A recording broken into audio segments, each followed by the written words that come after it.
guys, welcome. I'm the artist from the Prem Passion, and I want to introduce you to Gordon Murray Automotive T.50s Niki Lauda.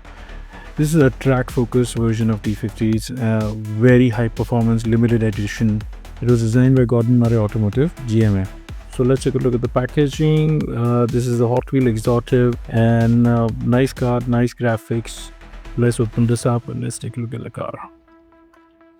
As you can see, the casting is lovely and good detailing, good features. The tires roll well.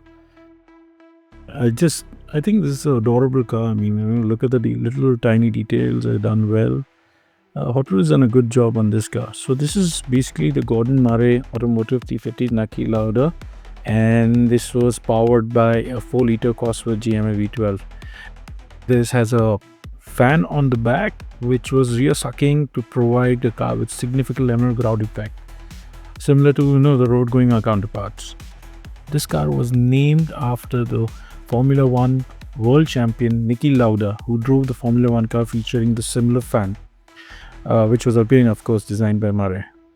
Overall, the casting is lovely. It looks great. The details are nice. This is a beauty. I'm gonna have fun designing a poster for this. So if you like this car and you like the framed art that I built for it, you can go to my Instagram page, link down below, and go for it. So until next time, take care.